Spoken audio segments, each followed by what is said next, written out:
All right, what's up guys? Welcome back to another edition of Strongman Theory. Today in episode 7, we're going to be talking about the optimal improvement strategies and longevity and how those two correlate. And so, everybody wants to be the best in their chosen sport when they're applying themselves, but the truth is a lot of people have problems fulfilling what is required for that.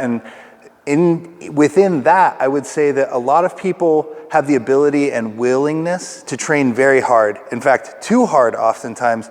And where people tend to lack is recognizing that sometimes less is more. Sometimes being able to take yourself out of an intense training situation and undergo the rest that is required to fully heal properly, that is the truly hardest part. That is what separates a lot of the top athletes from one another, is actually remaining healthy.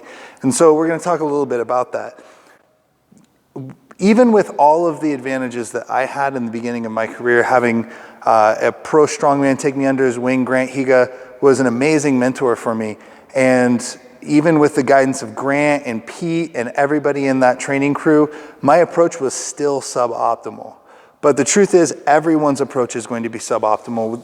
The optimal approach is really an idea of the maximum capability that someone would have given all the circumstances were perfect, but the truth is the circumstances will not be perfect. Okay, so why is this? Well, you can think of your results and your training load correlating much like this graph right here. And so as you begin to increase your training load, your results will increase given that you're training in the proper way to a maximum point, and that you're never gonna land exactly on that. You're either gonna be to the right or to the left of that. It's not gonna be optimal, and it never will be optimal. And so what I advise people to do is to be aware of this, because awareness of this can reduce your risk of injury. And the reason that that's the case is because we can intentionally stay just slightly below that undertraining and to the left of that theoretical, apex of results.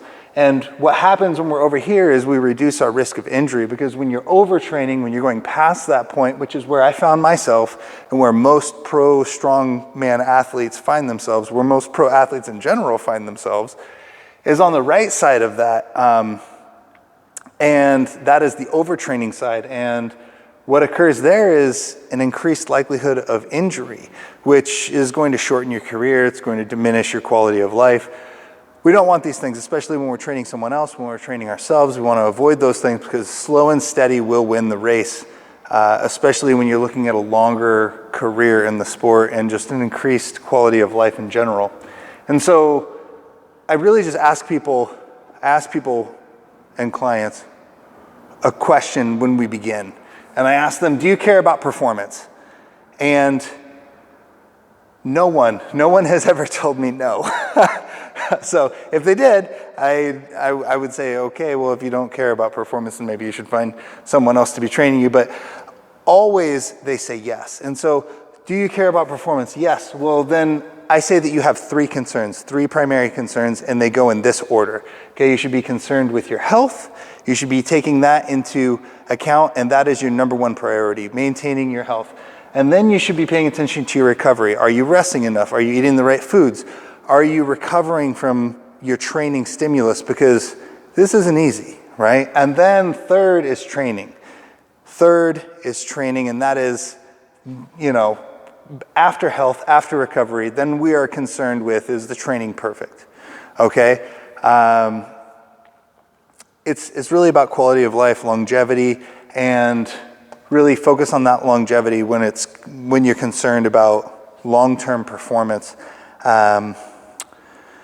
That's really all I want to talk about with the optimal improvement strategies and longevity, is being very acutely aware of this right here. Okay, overtraining will give you injuries. Undertraining, you reduce your risk of injury, but you maybe are sacrificing some small amount of performance. And so being aware of that and being aware of that balance can reduce your likelihood of getting those injuries, which can completely remove you from the sport, which is the way that most pro athletes go out in the sport of strongman. And so be aware of that. Anyway, I hope you guys enjoyed the video. Please like, share, comment, all that stuff. And if you have not checked out the rest of the playlist, please do check out the Strongman Theory playlist on the channel. If you haven't checked out the basics of Strongman, that is a course where we are focusing more on getting into Strongman, the basics of Strongman, and then Strongman Theory is where we are talking more about the advanced stuff. You're already watching this video, you already know what the series is about. So thank you again so much for watching, and I'll catch you guys in the next one.